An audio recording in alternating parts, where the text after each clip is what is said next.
Did you know, even after 36 years in sales, sometimes I still face the same fears I had on day one? Even seasoned entrepreneurs doubt their relevance and wonder if their methods are obsolete. But the difference isn't the absence of fear, it's what you do with it. I'm David Trent, and this is the Trent Success Show.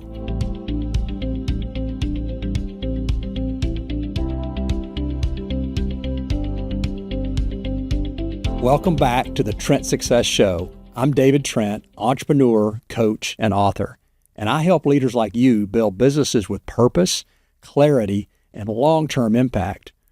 Whether you're just starting your entrepreneurial journey or you're decades in like me, one thing remains constant. The challenges, they never stop coming. The question is, how do we turn those challenges into growth opportunities? Because true success isn't just what you achieve, it's who you elevate along the way. Today, we're exploring how enthusiasm transforms failure into success, why persistence matters more than perfection in entrepreneurship, and how family wisdom shapes our approach to business challenges. Let's start, as always, with master teachings. I want to share a book that completely transformed my understanding of sales, and it came at exactly the moment I needed it most. During the early stages of my career in my 20s, I was feeling lost and discouraged after another failed sales pitch. I stumbled upon Frank Bettger's book, How I Raised Myself from Failure to Success in Selling. It was published in 1947. I remember thinking, what am I doing wrong? There has to be a secret to this, something I'm missing. Well, Bettger's story captivated me. He started as a failed insurance salesman at age 29, and he transformed himself and became a very successful, very wealthy man, ready for retirement by age 40. Reading his words, I felt hope. If he could do it, maybe I could do it too. Man, this book became my trusted companion, a well-worn guide that I frequently revisited. I reached for it after tough days, seeking wisdom and encouragement. One lesson that deeply resonated with me was the power of enthusiasm. Bettger emphasizes genuinely being passionate about your product or service, highlighting how this enthusiasm is infectious and it can sway hesitant prospects into eager customers. I can still hear his words. Enthusiasm is by far the highest paid quality on earth, probably because it's one of the rarest. Yet it remains one of the most contagious. Man, this hit me like lightning. It's not just about knowing the product. It's about believing in it, living it, breathing it. I made enthusiasm central to my approach, infusing every pitch with genuine excitement. Another vital concept from Bettger is building relationships. He emphasizes trust, rapport, affirming that people buy from those they know, like, and trust. The best way to sell yourself to others is to first sell others to yourself, Bettger writes. I prioritized active listening, empathy, and understanding. One client meeting, I consciously focused on building rapport rather than pushing for a sale. My client opened up about his business, leading to a meaningful conversation and a long-term partnership. Bettger also emphasizes persistence and resilience. His journey of bouncing back from failures reminded me to persevere and learn from setbacks. Every failure brings with it the seed of an equivalent success, he asserts. This resilience mindset was pivotal during challenging times for me. During a particularly tough period, facing rejection after rejection, feeling defeated, once again turned to Bettger's book. His words gave me strength. How you think when you lose determines how long it will be until you win. I told myself, these rejections are just steps in the process. I've got to learn from them, adjust, keep moving forward. Even decades into my career, I returned to Bettger's teachings. Each time I open the book, I'm reminded of that young, uncertain salesman I once was, grateful for guidance that shaped me into the professional I am today. Here's an action step for you. Identify what you're genuinely enthusiastic about in your business. If you can't find that passion, ask yourself why, and whether it's time to pivot towards something that truly excites you. Let's move on to Section 2, Entrepreneurial Inspiration. Man, let's go all the way back to fall of 1987. I'm 24 years old. I embarked on a remarkable adventure that left an indelible mark on my professional path, the world of sales. I was taking the plunge as a W-2 employee at New York Life, but my income relied solely on commissions. So I was really diving headfirst into entrepreneurship. Sitting in my tiny cubicle in a bullpen on my first day, I wondered, what have I gotten myself into? Can I really make a living just by talking to people? The excitement of the unknown battled with self-doubt. Sales proved formidable. The odds were stacked against me, especially at a young age.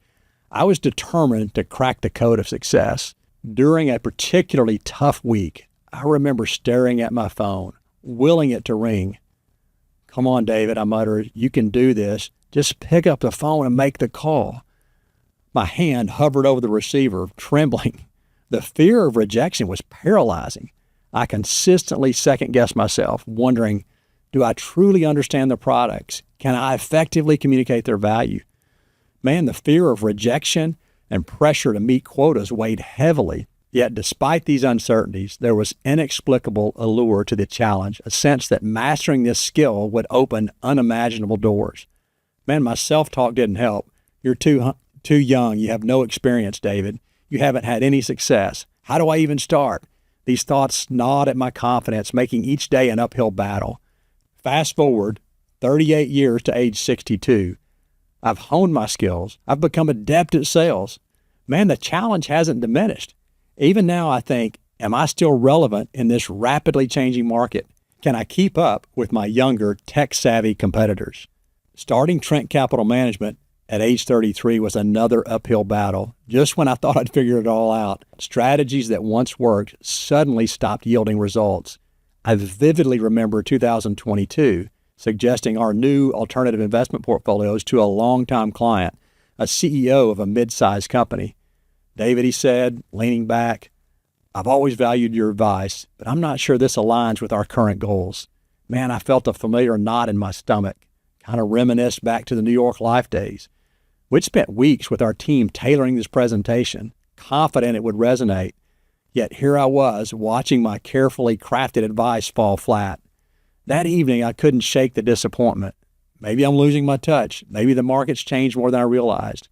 But then, once again, determination ignited. No, this is just another challenge. I've faced setbacks before, and I'm going to overcome this one too. This cycle of discovery, setback, reinvention has been constant in my entrepreneurial journey. I've coined it FSO, figuring stuff out. It's been a roller coaster of frustrations, successes, and lessons learned. Here's an action step for you. Man, embrace your FSO moments. What challenge are you currently facing that requires you to figure stuff out? Remember, growth happens in the struggle, not in the comfort zone. Let's move on to Section 3, Family Values. I want to share with you a story about an unforgettable sales pitch involving my nephew Ryan, my friend Marlon Haynes, and a very unique opening line. Ryan was in high school. He was looking for extra money. So I connected him with Marlon. Marlon's offices overlooked a busy basketball gym. Marlon excelled in sports training, but he also had a commercial janitorial business. Ryan kind of became a jack of all trades, handling maintenance, deliveries, assisting with basketball training, keeping the offices clean. As Ryan learned Marlon's business, a new opportunity arose. Sales for 21st century janitorial. Marlon provided Ryan with contacts and with his quirky charm, scripted Ryan's cold calls with a memorable introduction. Hi, I'm Ryan Woolard. You don't know me from a sack of potatoes. I remember when Ryan first told me about this script, and we sat in my living room, and I watched him fidget. Uncle David, he said, looking up with wide eyes, Marlon wants me to start calls with, you don't know me from a sack of potatoes. What does that even mean? I started laughing, tried to reassure him. I said, man, it's just Marlon's way of breaking the ice, Ryan. It's quirky, but hey, maybe it'll work. People remember things that make them laugh. Ryan sighed, still unsure.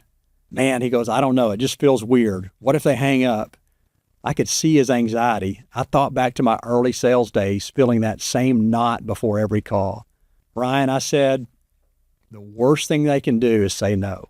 If they do, you move on to the next call. But if you make them laugh, you've already won half the battle.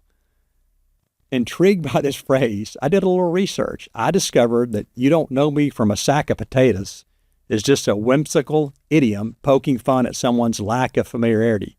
It adds humor to everyday conversation. I'd just never heard it before. While the phrase didn't exactly skyrocket Ryan's sales efforts, it gave us a funny story and a gentle reminder that humor can make business and life more enjoyable and memorable. One evening, after a tough day of calls, Ryan called me. "Uncle David," he said, his voice tinged with frustration, "I think I've been hung up on more times today than I can count. Maybe this sack of potato thing just isn't working." So I could hear the defeat. I said, "Ryan, sales is tough and rejection's part of the game. Every no brings you closer to a yes. Sometimes it's not just about the script, but how you connect with people. Man, keep your head up, keep trying. You'll find your rhythm." As I hung up, I felt pride and empathy. Ryan was learning sales hard lessons, just as I had. But he also discovered the importance of resilience and the value of good humor. So, action step for you. Find your sack of potatoes moment. Where can you inject appropriate humor or authenticity into your business relationships? Man, sometimes being memorably different matters more than being perfectly polished. As always, we like to close with Trent takeaways. 1. Make your future bigger than your past. Like Frank Bettger, transforming failure to success, or my journey from that trembling 24-year-old to a seasoned entrepreneur. Man, your past does not define your potential. What you do next matters more than what happened before. 2nd, figure out a way. FSO, figuring stuff out. It's the entrepreneurial mindset that separates those who succeed from those who quit. When strategies stop working, when clients say no, when you feel irrelevant, figure out a way forward. Persist. 3rd, step out of your comfort zone and tackle hard things, whether it's making cold calls with unusual scripts or adapting to changing markets. Growth lives outside your comfort zone. If today's episode resonated with you, I'd love to help you go further. You can dive deeper into these lessons in my book, Elevate Others. You can also join one of our CEO roundtables and work with me one-on-one in coaching. To connect, find me, David Trent, on LinkedIn or at trentsuccess.com. Thanks for joining for another episode of the Trent Success Show. Remember, enthusiasm is contagious, persistence beats perfection, and sometimes a little humor goes a long way. Until next time, keep challenging those limits and keep elevating others.